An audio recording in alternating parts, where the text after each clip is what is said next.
오전 12시 많은 참여 바랍니다. 되고파 너의 모회사 널 갖고 말 거야 두고 봐. 되고파 너의 모회사 두산밥켓이 난 너무 고파. 네, BTS가 2014년에 불렀던 상남자라는 곡을 제가 개사를 해서 한번 불러봤습니다. 오늘장 윤재 초이스 바로 한번 만나보시죠. 제목 이렇게 잡아봤습니다. 8번째 시도만에 문턱을 넘어선 두산그룹. 향후 전망은 이렇게 잡아왔는데요. 잠시 뒤에 주가 흐름을 통해서 살펴볼 테지만 오늘 전반적으로 두산그룹주가 빨간불을 켰습니다. 처음에 얘기가 나왔던 건 두산 밥켓을 상장 폐지를 하고 완전히 편입되는 방안을 제시를 했었는데 자회사로 살짝 수정을 하고 나서 결국에는 8번째 시도만에 문턱을 넘어섰습니다. 다음 장 띄워주시죠. 그런데 이 과정이 4개월이나 소요된 지지부진한 과정이었는데 과정을 한번 정리를 해봤습니다. 최초 증권 신고서를 지난 7월 15일에 제출을 했는데요. 이에 대해서 대주주에게만 유리한 합병이라는 비판이 나왔고요. 합병 비율 산출 과정에서 두산마켓의 가치는 누르고 적자 기업인 두산 로보틱스의 가치가 과대평가되었다라는 비판이 나왔습니다. 그리고 합병이 끝날 시에는 두산마켓에 대한 대주주의 지배력이 3배가량 오른다라는 점도 비판의 여지가 있었는데요. 이후에 금감원의 정정 요구 등을 이유로 7차례 증권신고서의 수정이 있었고 오늘 좀 통과가 됐습니다. 남은 거는 이제 12월에 예정된 주주통회만 통과를 하면 된다라는 점이 나타나고 있는데 오늘 먼저 주가 흐름부터 살펴보시죠. 보신다면 전반적으로 빨간불을 켰습니다. 두산 에너빌리티 5.74%의 강세로 22,100원에 거래를 마쳤고요. 두산 로보틱스는 0.87% 소폭 상승한 채 거래를 마쳤습니다. 전반적으로 보신다면 윗꼬리는 달렸습니다. 하지만 그럼에도 불구하고 일제히 상승불을 켰는데 어떤 이유인지 체크를 해보시죠. 오늘만큼은 물론 전반적인 빨간불이 들어왔습니다. 하지만 사업 구조 재편에 따라서 주주분들의 희비는 엇갈려 있다라는 점을 정리를 해봤는데요. 두산 로보틱스의 주주분들은 좋을 수밖에 없습니다. 이렇게 보시는 것처럼 스마일 이렇게 잡아왔는데 두산 밥켓이라는 캐시카우가 편입되는 효과가 있고요. 두산 밥켓의 북미 유럽향 강력한 네트워크를 이용할 수 있다라는 점 그리고 생산시설 자동화 확대가 협동 로봇 제품의 공급 확대가 전망된다라는 점이 긍정적으로 보이고 있습니다. 반면에 두산 에너빌리티 같은 경우에는 두산 밥켓이 나가기 때문에 편출 효과로 슬플 수밖에 없다. 세드 이렇게 잡아봤는데 두산 밥켓의 실적이 제외된다면 분해 전 대비 연간 매출액이 줄어들 것이다 라는 점 참고해 보시면 좋을 것 같습니다. 다음 장도 띄워주시죠. 하지만 정작 두산 밥켓 같은 경우에는 웃어야 할지 울어야 할지 모르겠다라는 점을 확인하실 수가 있는데요. 분할 합병 비율은 주주분들에게 조금 유리한 방향으로 올라갔습니다. 그 이유가 두산 로보틱스의 주식이 작년 매출 대비 시가총액이 너무 초고평가되어 있기 때문에 이 비율은 너무 불합리하다라는 점이었고요. 그렇지만 이 문제는 해결됐지만 여전히 주주분들 입장에서는 높은 브랜드 인지도와 안정적인 실적, 꾸준한 배당과 지금 두산 로보틱스 성장주라는 매력도가 다르기 때문에 뭐가 좋은 건지 잘 모르겠다라는 입장들이 나오고 있습니다. 그런데 오늘 두산그룹주의 강세로 인해서 원전 섹터, 로봇 섹터도 함께 올랐는데요. 어떤 이유인지 살펴보도록 하겠습니다. 네, 물론 두산그룹주 안에 원전 섹터도 포함이 되어 있고 로봇 섹터도 포함되어 있기 때문에 관련된 종목들이 일제히 영향을 받았다라는 점 보실 수가 있는데 추가적으로 원전 관련된 종목들 같은 경우에는 산업부에서 2050 원전 로드맵을 수립했다라는 소식도 전달이 되고 있고요. 미증시에서 원전 종목들이 강한 흐름을 보여줬다라는 점 긍정적인 영향을 끼치고 있습니다. 그리고 로봇주 같은 경우에는 엔비디아에서 로봇 가격이 조금씩 하락하게 되면서 보편화가 될 것이다라는 내용의 영향을 받고 있고요. 유한타증권의 전망 보고서에서도 영향을 받고 있습니다. 보시는 것처럼 원전주, 로봇주까지 오늘 정말 강한 시세를 보여줬는데 앞으로 두산그룹주를 비롯해서 이 두 가지 섹터는 어떤 전망을 갖고 있는지 이 시간 체크해 보시기 바랍니다. 지금 출발합니다.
네, 후회 없는 선택을 위한 당신의 현명한 초이스를 도와드릴 저는 이윤지고요. 이 시간 함께 하실 전문가부터 소개해드리도록 하겠습니다. 장인투자클럽의 이창대 대표와 이 시간 함께합니다. 대표님 안녕하세요. 네, 반갑습니다. 네, 한 주가 또 지나갔습니다. 이제 11월 마지막 주도 얼마 남지 않았다라는 생각이 드는데요. 11월 달에도 양대 증시는 크게 밀렸습니다. 오늘 시장도 만만치는 않았는데 오늘 시장은 어떻게 보셨을까요? 뭐 계속해서 좀 밀리는 상황이 연장선상에 있었다고 보고 있고요. 외인 수급이 뭐 조금 돌아왔다? 이 정도 이제 생각해 볼 수 있을 것 같습니다. 전반적으로 오늘 이제 금요일장 같은 경우에 수급이 어느 정도 들어오는 모습을 보여줬는데 우리가 이제 주중에 계속해서 이 자금이 빠져나가고 증시가 하락하는 모습을 보여주면 보통 이제 금요일 같은 경우에는 올라가는 경우가 좀 있고요. 그리고 이제 주중에 계속해서 올라가면 금요일은 좀 조정을 보여주는 경우가 조금 많습니다. 꼭 그런 건 아니지만 그런 경향성이 있다는 걸 한번 참고해 보시면 좋을 것 같고요. 이번 11월뿐만 아니라 이번 주도 정말 어려운 장이 계속됐습니다.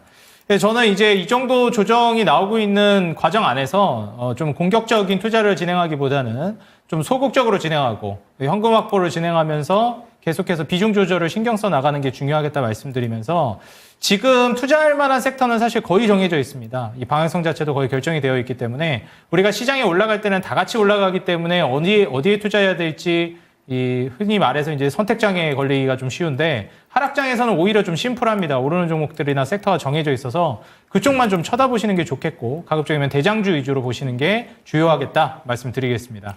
네, 오르고 있는 섹터가 어느 정도는 한정이 되어 있다라는 점을 짚어주셨습니다. 지금 구간에서는 함부로 매수를 했어도 안 된다라는 점을 짚어주셨으니까 참고가 되셨으면 좋겠고요. 오늘장 윤재 초이스에 대한 이야기로 넘어가 보도록 하겠습니다. 두산그룹주가 이제 금감원의 문턱을 넘겼습니다. 8번째 시도 만에 드디어 넘기게 됐고 이제는 주주총회 일정만을 앞두고 있는데 오늘 전반적으로 빨간불을 켰어요. 그런데 네. 제가 정리를 한 것처럼 이 주주분들이 다 좋은 건 아니실 것 같거든요. 근데 오늘 시장에서는 전체적으로 빨간불을 켰습니다. 이 합병 비율에 대해서 이제 좀 통과가 됐는데 어떻게 보실까요, 앞으로?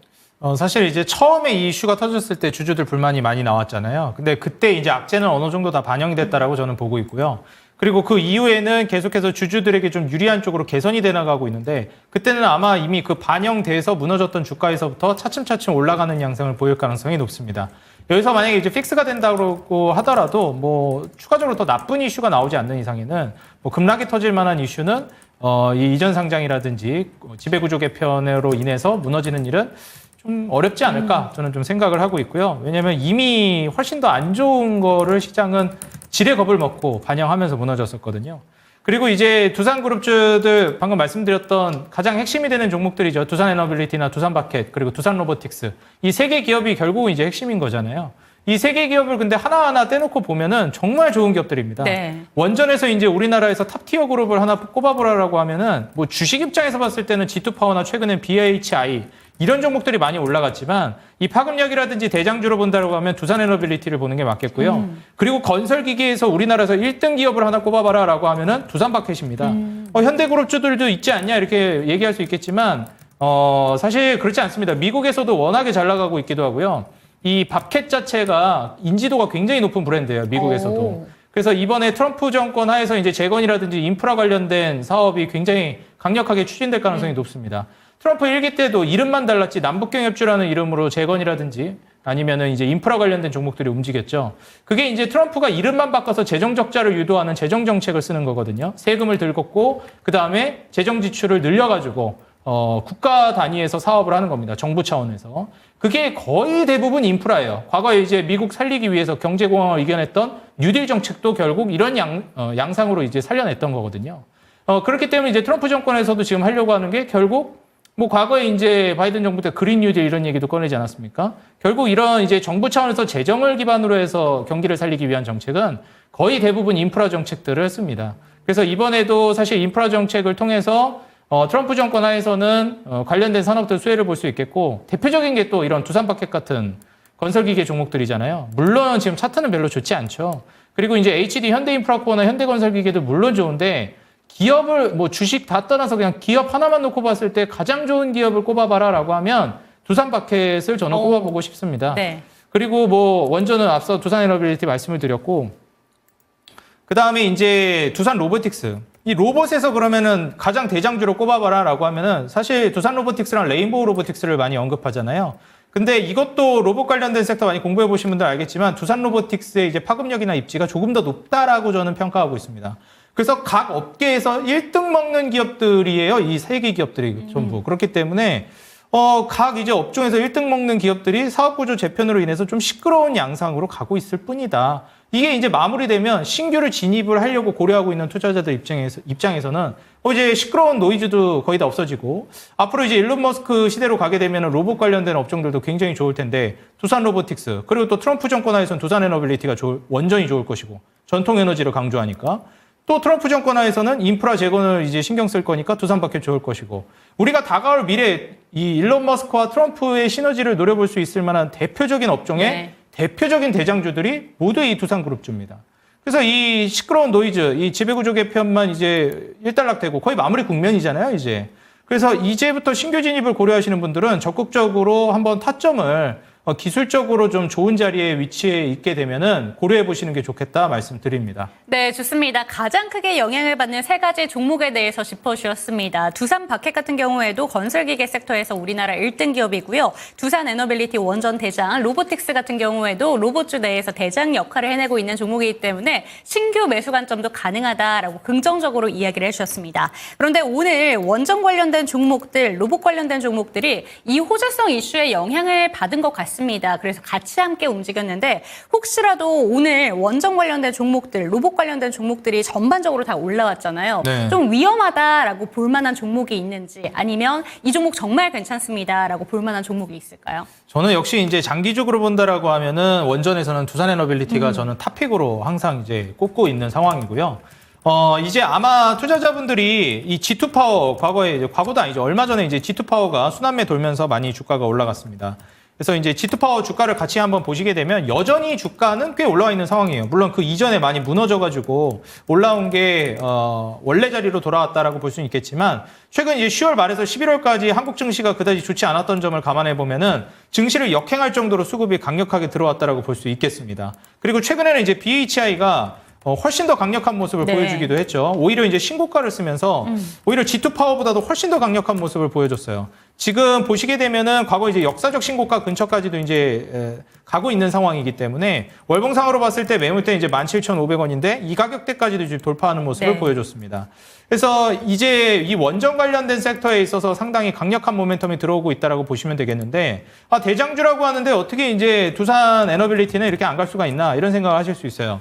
근데 이제 제가 항상 말씀드리듯이 더 정확히 말씀을 드리자면 탑픽이지 대장주라고 보긴 좀 애매한 것 같아요. 지표 종목 역할을 좀 할 수 있을 것 같다라고 말씀을 드리고요.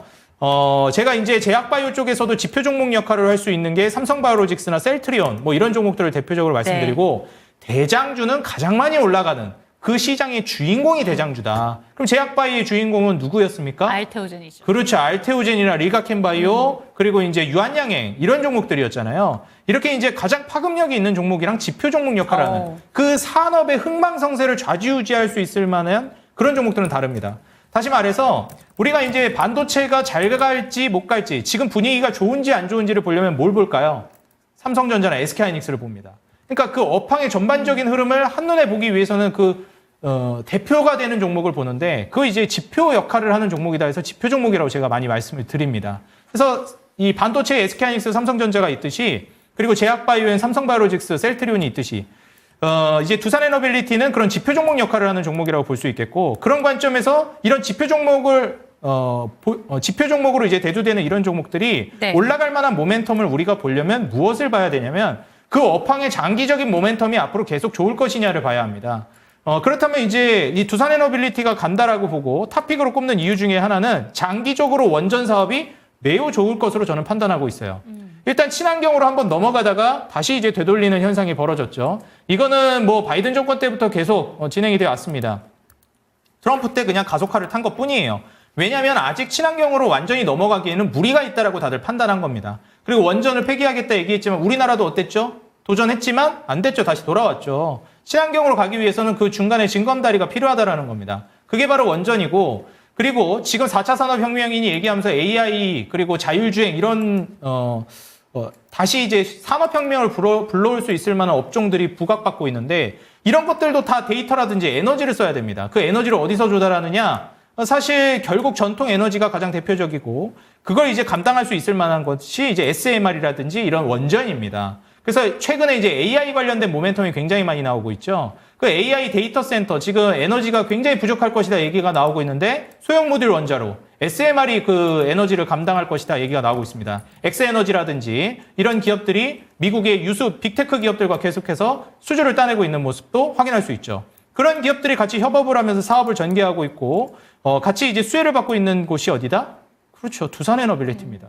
엑스에너지 이런 쪽이랑도 계속 교류하고 같이 이제 사업을 진행하고 있죠. 두산에너빌리티 지금 차트를 보시게 되면 25,000원 저항을 맞는 자리예요. 이거 뚫을까 못 뚫을까? 장기적으로 전 뚫을 거라고 보고 있고요. 2019년부터 조선주 10년은 갈 거다 말씀드렸는데 이런 중무장대 산업들은 사이클이 한번 타기 시작하면 1, 2년 사이클이 아니라 5년, 10년 사이클로 갑니다. 길게 가면 막 15년도 가고요. 조선주 불황 얼마나 갔습니까? 거의 15년 갔죠? 그 정도입니다. 떨어질 때도 정말 길고 올라갈 때도 깁니다. 그래서 저는 이런 중무장대 산업들, 이런 원전 같은 경우에는 오히려 과거보다 훨씬 더 그 니즈가 높아질 것이라고 보고 있어요. 왜냐하면 이제 화석연료는 또 이미지가 안 좋고 그렇다고 친환경으로 가자니 지금 또 세태 흐름과 맞지 않습니다.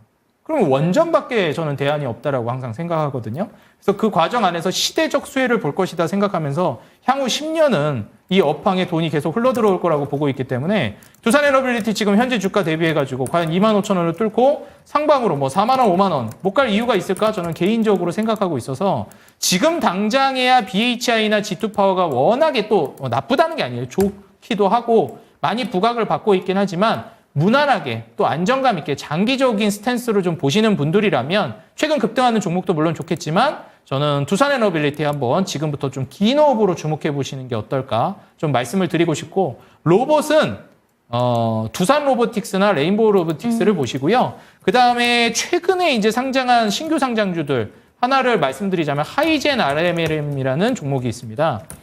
자, 신규 상장주를 왜 말씀을 드리냐면 일반적으로 그 업황이 좋을 때는 신규 상장주가 변동성이 크다라는 장점이자 단점이 있죠. 빠질 때 그리고 추세가 무너지면 급격하게 무너져 버리고 추세 타고 올라가면 고점 뚫고 무섭게 올라가 버립니다. 그래서 로봇 섹터가 이제 앞으로 수급이 들어올 것이다라고 판단한다면 신규 상장주 눈여겨보는 게 좋겠는데 그 중에 하나가 하이젠 RMM이에요. 지금 현재 실적을 보시게 되면 뭐 적자 보면서 실체가 없는 그런 기업도 아닙니다. 물론 만족할 만한 정도는 아직 아니라고 판단되지만 그렇다고 해서 적자를 보고 있는 건 아니다, 최소한. 그리고 시가총액이 뭐 지금 조 단위로 가고 있는 건 아니잖아요. 3천억대 초중반 왔다 갔다 하고 있기 때문에 모멘텀만 받쳐준다면 또 한번 시세를 보여줄 수 있을 만한 종목입니다. 근데 다만 좀 더 위험하다라는 거. 네. 이것만 이제 염두에 두시면 좋을 것 같습니다. 네, 좋습니다. 원전 관련된 종목 중에서 대장 역할을 하고 있는 종목들, 그리고 로봇 관련된 종목 중에서 대장 역할을 하고 있는 종목들 초이스를 해주셨는데요. 원전의 지표 역할을 하고 있는 종목이 바로 두산에너빌리티라고 합니다. 시대적인 수요를 보면서 향후 10년 동안은 주가가 상방으로 갈 가능성이 높다라는 점 짚어주셨으니까 참고가 되셨으면 좋겠습니다. 오늘 장 제 초이스에 대한 이야기는 여기서 한번 마무리를 해보도록 하겠고요. 대표님의 초이스 두 가지 종목 화면으로 만나보시죠. 네, 이 종목 들고 오셨네요. 알테오젠과 오리엔탈 전공 살펴보도록 하겠습니다. 사실 오늘 코스닥에 하락세에 가장 많이 영향을 끼친 종목이 알테오젠이 아닐까 싶어요. 사실 11월 8일쯤에 알테오젠이 N2를 뚫었다라는 공시를 전하면서 급등을 했을 때 당시에 대표님이랑 방송을 같이 했었거든요. 네네. 그때 많은 기대감이 있었습니다. 75만 원 목표가가 나왔었고 당시에 대표님께서 100만 원도 볼 수 있지 않을까요? 라는 이야기를 해주셨는데 그렇죠. 그래서 많은 분들이 알테오젠을 지금 떨어졌을 때 담아야 되는 건가 고민하고 계신 분들도 상당히 많으실 것 같습니다. 오늘 대표님이 나오신 만큼 알테오젠 초이스 해주셨을까 고민도 되는데 사실 조선 섹터가 너무 강해서 어떤 종목인지 모르겠거든요. 어떤 종목 초이스 해주셨을까요? 알테오젠은 저는 이제 좀 들어가야 된다라고 하는 입장이고요. 근데 신규 진입이요? 신규 진입은 아직은 아니라고 봅니다. 네. 근데 들어가는 이제 그 자리를 지금부터 좀 봐야 한다. 그래서 이제 미리 좀 비초이스긴 네. 하지만 준비를 해왔고 그리고 오늘의 초이스는 지금 역시나 좀 뜨거운 조선 섹터 종목을 또 들고 나왔습니다. 네, 좋습니다. 초이스 종목은 마지막에 여쭤보도록 하겠고요. 알테오젠 정말 핫한 종목입니다. 투자자분들 마음이 하루에도 왔다 갔다 하실 것 같아요. 변동성도 크고요. 어제 종가는 많이 좀 되돌려주면서 이거 다시 추세가 돌리려나? 라는 생각을 했더니 오늘 그대로 떨고 냈습니다. 15% 밀리면서 오늘 코스닥 지표 종목 같은 느낌이었어요, 이 종목이. 오늘 15%나 밀렸는데 이게 왜 이렇게 떨어지는 건지 모르겠다라고 하시는 분들이 많으실 것 같은데 지금 들어가는 건 아니지만 앞으로 지켜봐야 된다라고 얘기해 주셨습니다. 알테오젠 최근에 급락 장세에 대해서 어떻게 생각하실까요? 뭐 떨어질 만한 게 떨어졌다라고 생각해요. 제가 이제 계속해서 알테오젠 여기저기서 네. 많이 얘기하고 다니고 있거든요. 근데 그때 제가 여기 나와서도 그 얘기를 했는지는 잘 모르겠는데 네. 급락 나올 수 있다. 이렇게 이제 계속 얘기를 하고 있습니다. 그래서 이제 이미 너무 많이 올랐고요. 제가 그러면은 이제 100만 원 간다라는 의견은 변함이 없느냐? 저는 그 의견에는 변함이 없습니다. 100만 원을 갈 거라고 보고 있고 장기적인 모멘텀으로 갈 거라고 보고 있어요. 그 근거는 뭐 일단 삼성바이오로직스랑 그때도 비교를 해드렸는지 모르겠는데 삼성바이오로직스가 지금 현재 이 CDMO 관련해가지고 주가가 많이 떨어졌습니다. 이제 트럼프 정권 들어서면서 저는 다시 올라갈 거라고 보고 있어요. 뭐 잠깐 삼성바이오로직스 얘기를 하자면 이제 생물보안법 이슈로 인해서 생물보안법이 너무 그 장기적인 모멘텀이고 훨씬 기다려야 되는 거 아니냐 생각하시는 분들도 있는데 그렇기 때문에 이 좀 조정이 나온다라기보다는 지금 전체적으로 제약바이오 사이클 자체가요. 연준에서 이제 기준금리 인하 스탠스를 스탑해버렸습니다. 그래가지고 지금 뭐 미국 나스닥 생명공학 지수 같은 경우에도 좀 무너졌고 지금 같이 좀 보여드리겠습니다. 차트를 여기서.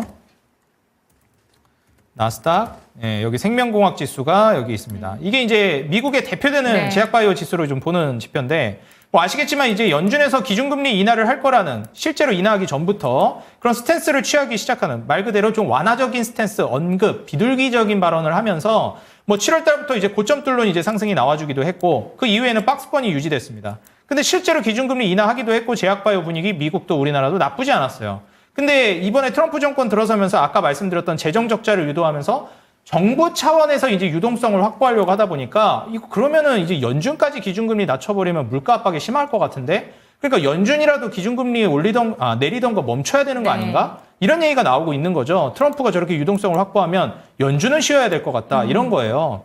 그러다 보니까 사실 이제 제약바이오 같은 경우에는 대표적인 R&D 산업이기 때문에 자본 집약 산업이기도 하고 자금 조달이 중요합니다. 그렇기 때문에 이자에 민감할 수밖에 없는데 금리가 어떻게 되고 있죠? 떨어질 걸로 기대하고 있었는데 브레이크가 걸려버렸죠. 그럼 제약바이오 쪽에서는 이거 고금리가 당분간 더 유지되는 거 아니야? 이렇게 생각할 수 있습니다. 그러다 보니 그 내부적으로는 근본적으로 그런 이유가 있고 로버트 케네디 주니어가 이제 트럼프에게 지목당했는데 이 백신 회의론자라고 이제 평가를 받고 있죠. 그래서 코로나 팬데믹 때 백신도 그거 맞으면 안 된다, 부작용 심하다 이런 식으로 언급했던 사람이라 제약바이오 업계에 저런 사람이 이제 보건복지부 장관으로 오면 힘들지 않을까 염두를 하고 있는 겁니다. 그런 관점에서 이제 이런 급락이 최근에 나왔던 거예요. 물론 다시 되돌리고 있긴 하지만. 근데 근본적으로 저는 이게 지수가 다시 말아 올리려면은 제약바이오 업황의 분위기 돌리려면은 금리 인하 기조, 다시 말해서 연준이 지금 매파 분위기로 좀 언급이 바뀌었는데 비둘기적으로 분위기가 좀 바뀌어야 된다고 봅니다. 바뀔 거라고 보느냐? 바뀔 거라고 봐요. 왜냐하면 기준금리 인하는 제가 언제까지 한다 말씀드렸냐면 경기가 살아날 때까지입니다. 경기 살아났나요? 못 살아났어요. 글로벌 경기는 여전히 유가가 낮고요. 구리 가격이 올라가지 못하고 있습니다. 경기의 바로미터라고 보여주는 원유랑 구리 가격이 못 올라가고 수요가 촉진이 되지 못하고 있는데 미국만 살아남고 있는 실정이잖아요. 그러니까 미국만 살아남는 거, 혼자 살아남는 게 얼마나 오래 가겠습니까?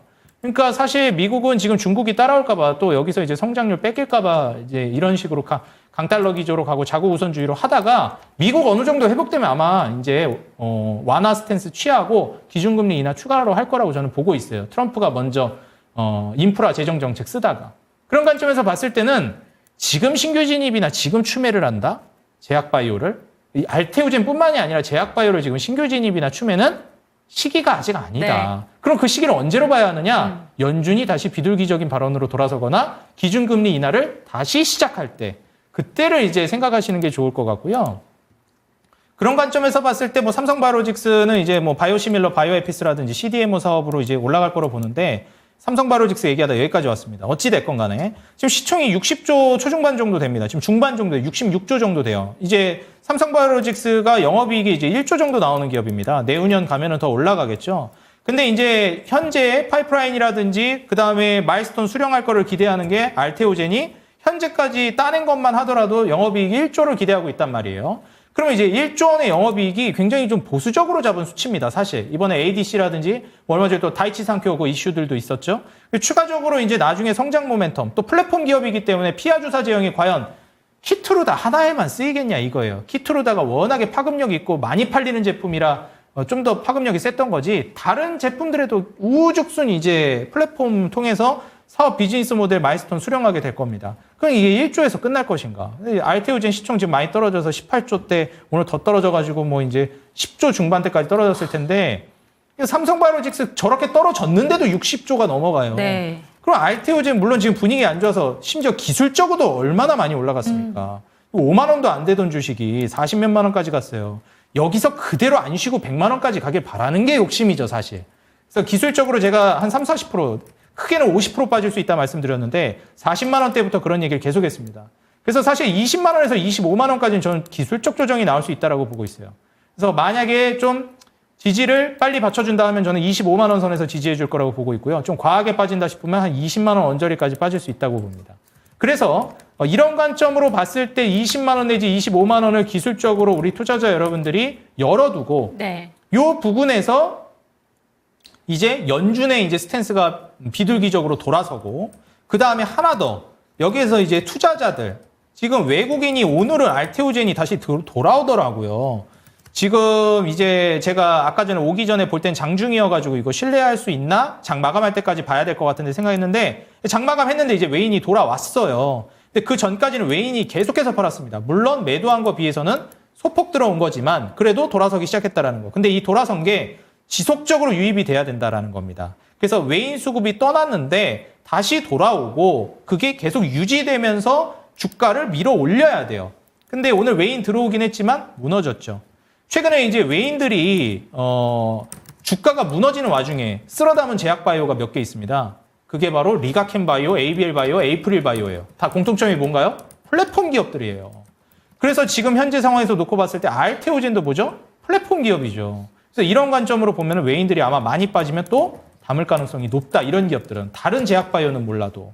그래서 이 기술적으로 이 정도 조정이 나오는 거는 열어두고 그리고 때를 우리가 타이밍을 잡아보겠다라고 하면은 아까 말씀드렸던 나스닥 생명공학 지수가 추세가 살아나면서 다시 올라와 주는지 제가 지금 그거 드릴 건데 요 매물대 이 지지받았던 매물대 있죠?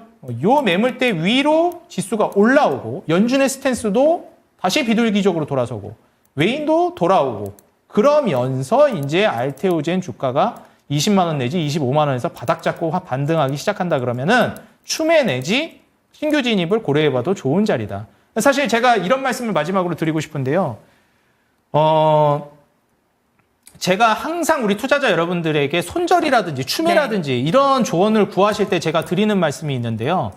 기업의 성장성이나 기업의 흥망성쇠에 문제가 생기는 악재가 터지면 손절을 고려해야 되지만 증시의 악재가 터지면 죄송합니다. 바꿔 말했습니다. 이 기업의 흥망성쇠에 좀 영향을 줄 만한 악재가 터지면 추매를 고려해야 되지만 이 증시 앞에 게 맞지 않을까요? 앞에 게 맞아요. 네. 네, 제가 지금 이제 말을 너무 열심히 하다 보니까 네. 그러면 추매를 네. 고려해야 되지만 손절을 고려해야 되지만 이제 증시의 악재가 터지면 버텨라. 네, 그렇죠. 추매를 고려해야 된다. 좀 이렇게 말씀드리고 싶어요. 그래서 알테오젠은 기업의 흥망성쇠를 좌지우지할 만한 그 정도 악재는 터지지 않았다라고 저는 보고 있고요. 물론 찌라시성으로 뭐 이런저런 네. 이슈가 나오고 있긴 하지만 기업의 성장성이나 모멘텀은 여전히 탄탄하다라고 보고 있습니다.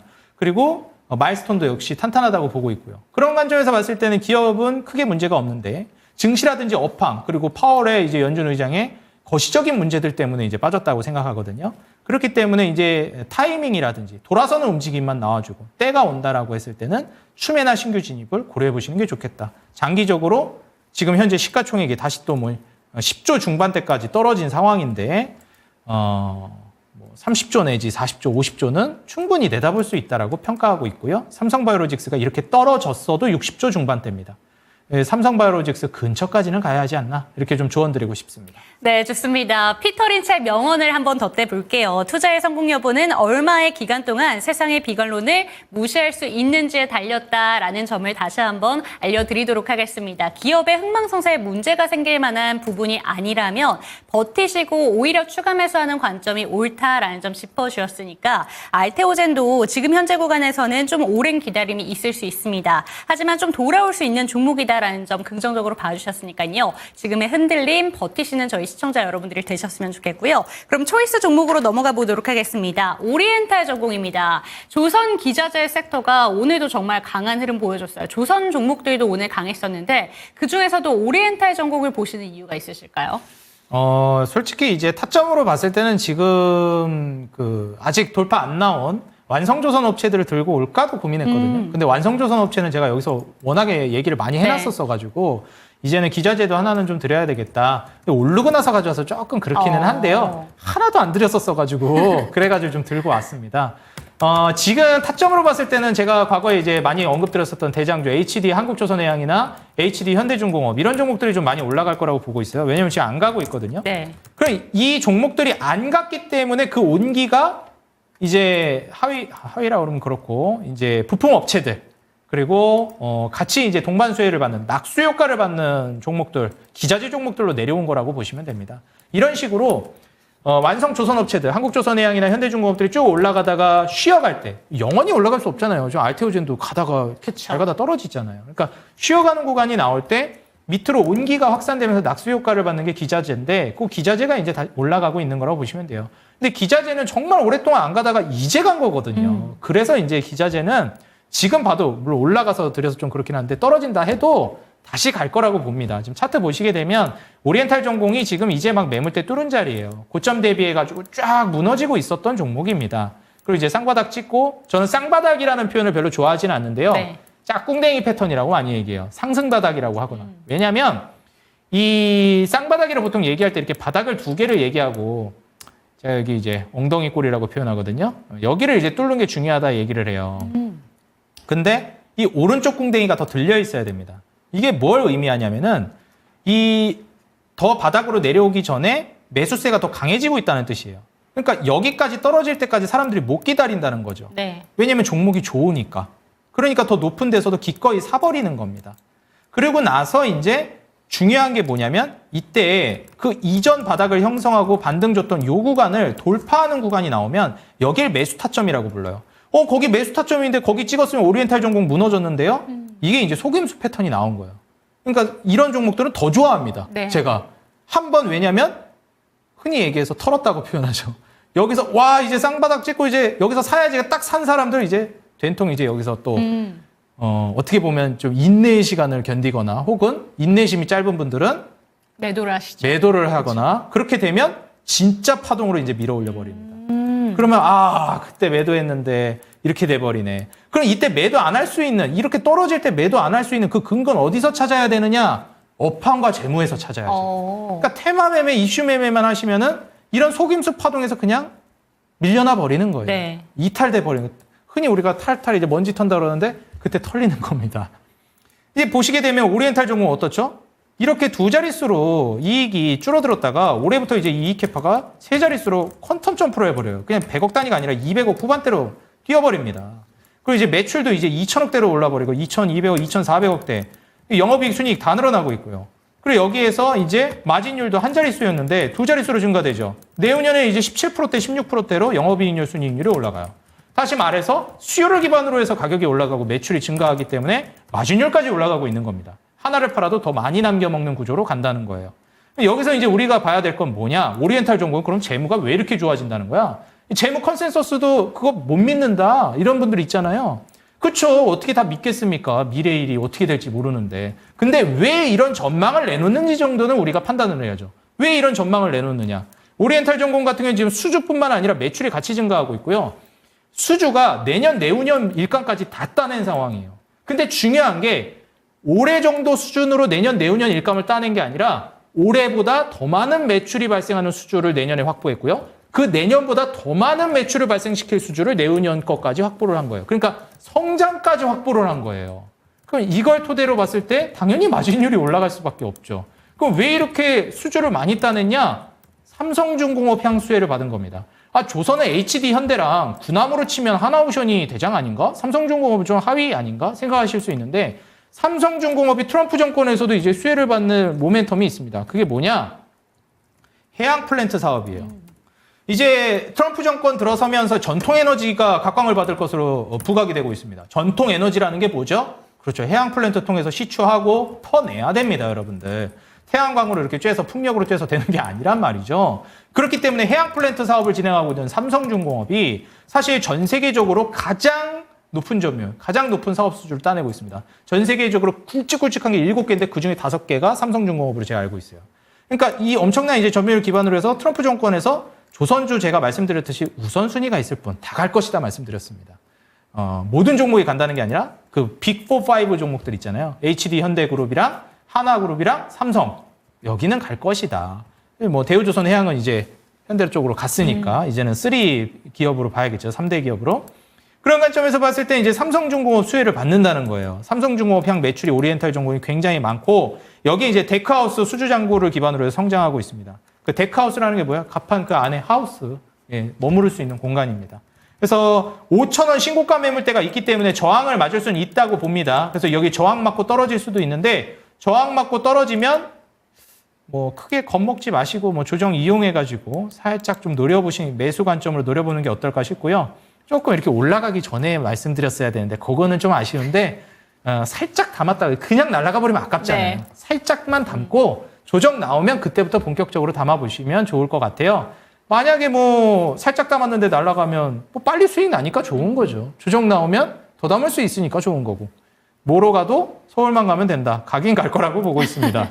그래서 오늘 이제 종목은 오리엔탈 전공을 준비했고요. 트럼프 정권 하에서도 수혜를 받을 걸로 예상이 돼서 오리엔탈 전공을 초이스했지만 앞서 말씀드린 알테오젠도 이거 큰 기회가 올 거라고 보고 있어요. 이번 저는 제약바이오 조정 굉장히 유심히 지켜보고 있거든요. 우리 시청자 여러분들도 끝까지 한번 관심 있게 보면 좋을 것 같습니다. 네, 늘 기억해 주셔야 되는 게 대표님께서는 두 가지 종목 모두 다 긍정적으로 평가하시는 종목들을 들고 오십니다. 그런데 지금 관점에서는 조선 기자재 섹터를 당분간은 지켜보자라는 점 짚어주셨고요. 짝꿍댕이 패턴의 엉덩이 골을 뚫어버린 종목이라고 합니다. 상방으로 셀 가능성을 크게 보시는 것 같으니까 지켜보시면 좋을 것 같습니다. 오늘장 초이스 종목은 오리엔탈 전공 살펴봤습니다.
네, 이번에는 실시간 종목 진단 도와드리는 시간입니다. 참여하시는 방법부터 안내 도와드릴게요. 02-325-8200번으로 종목명, 매수가, 보유 비중 알려주시고 갖고 있는 종목에 대해서나 아니면 신규 매수 관점에 대해서 질문 주시면 좋을 것 같습니다.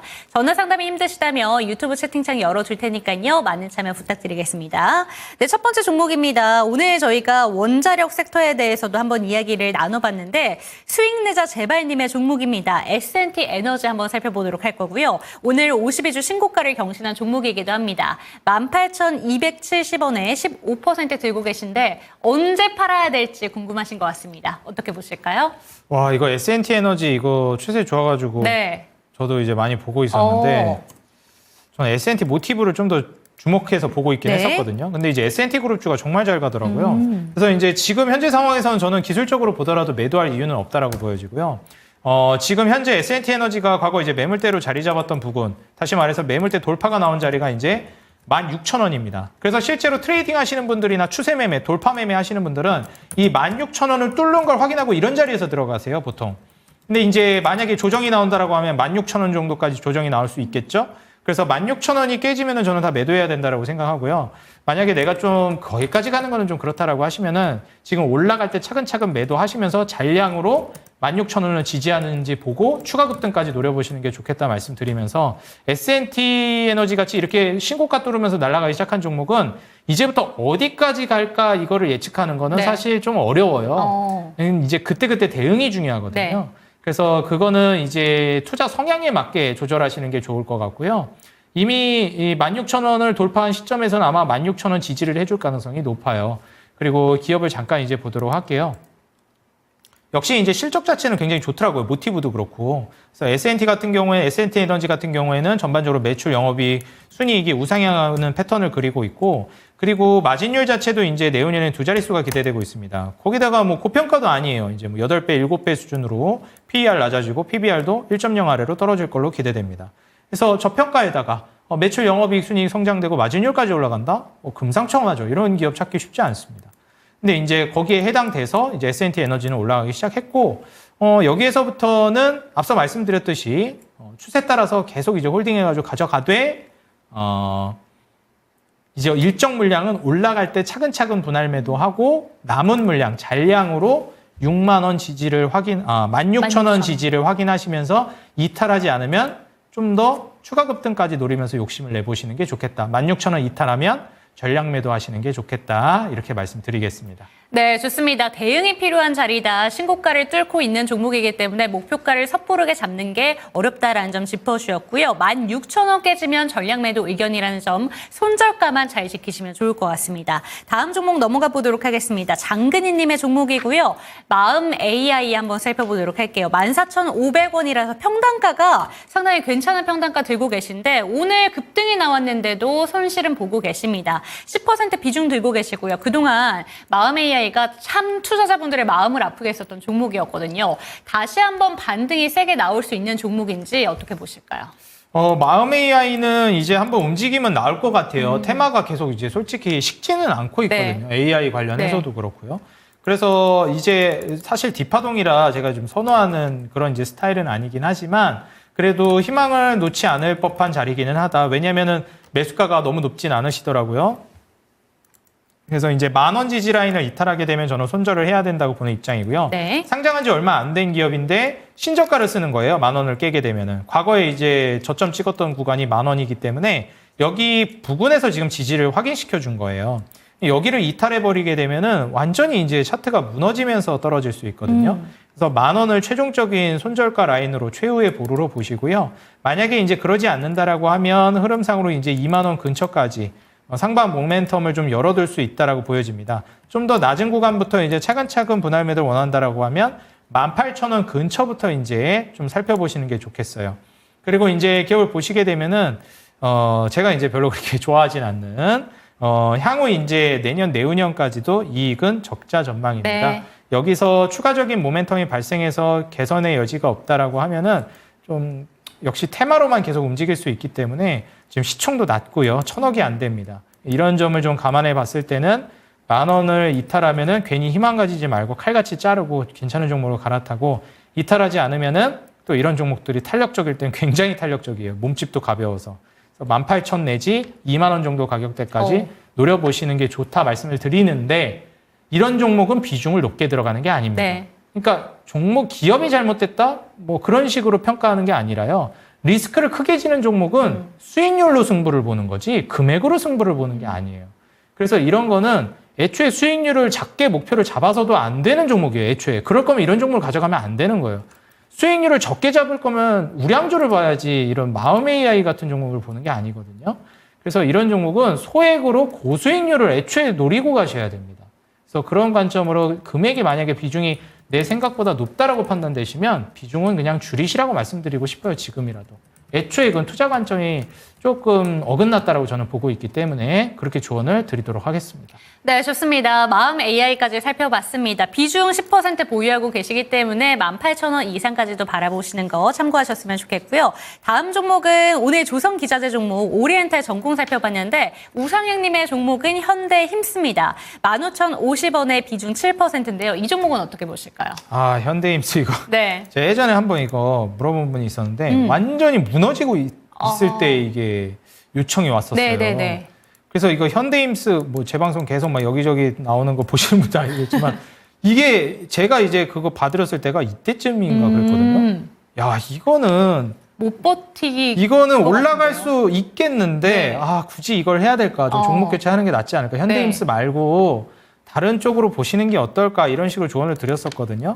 그래서 이제 현대힘스 같은 경우에 이제 여기 보시게 되면은 한국조선해양 이제 같이 사업 수혜를 받는 그런 종목이란 말이에요. 그렇기 때문에 제가 말씀드렸던 HD현대그룹주 이런 방향으로 해서 수혜를 받을 수 있겠고 실적도 뭐 나쁘지 않습니다. 이익성장성도 있고.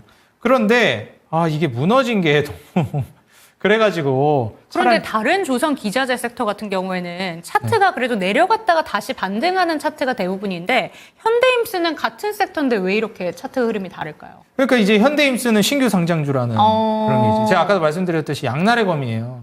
이제 간다라고 하면은 정말 무섭게 올라가고 탄력적인데 네. 추세 깨지면 또 와, 이거 왜 이렇게 빠져 싶을 그쵸. 정도로 빠진단 말이에요. 근데 이런 자리에서 이거 어디까지 빠졌다 갈지 이걸 알 수가 없으니까. 근데 지금 시점에서는 조선주가 뭐 워낙 좋으니까 예, 아마 그때 제가 이제 이거는 좀 다른 조선주로 교체하시는 게 어떨까 이제 그 말씀을 드렸었는데 기다렸으면 이렇게 올라가는데 대표님 때문에 이거 못 버티고 잘랐잖아요 이러실지 그분인지 모르겠습니다. 근데 어찌 됐건 그래도 저는 돌아가도 저는 교체하라고 했을 것 같아요. 네. 예, 왜냐면은 다른 조선주들도 뭐 올라갈 만한 거 많았고 다 가긴 했으니까요.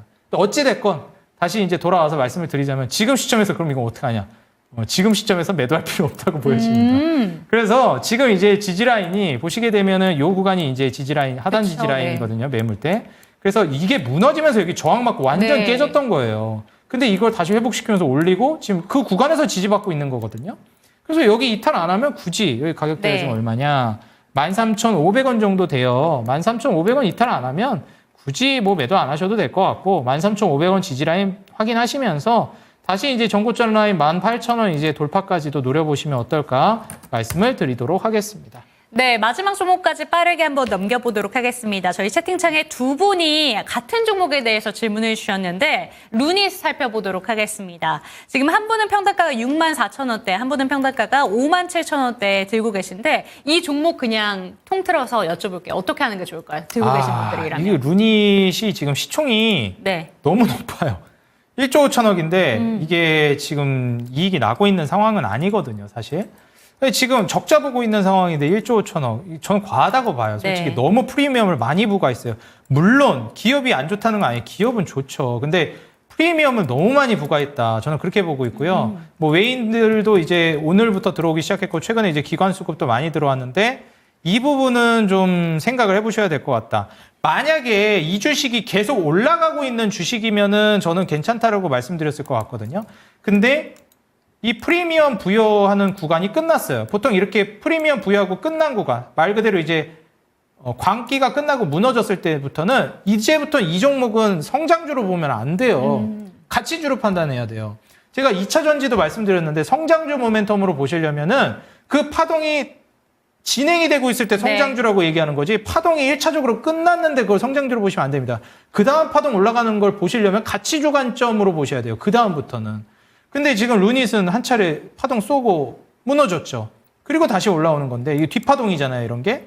이게 좀 어렵다. 왜냐면은 아직 가치주라고 보기에는 많이 어렵거든요. 내후년 돼야 겨우 두 자릿수 뭐 20억 정도 나올 걸로 기대되는데 PER을 몇 퍼센트? 600배 600배 프리미엄을 줘야 됩니다. 이게 말이 안 돼요. 뭐 재무 추이를 좀 보도록 하겠습니다.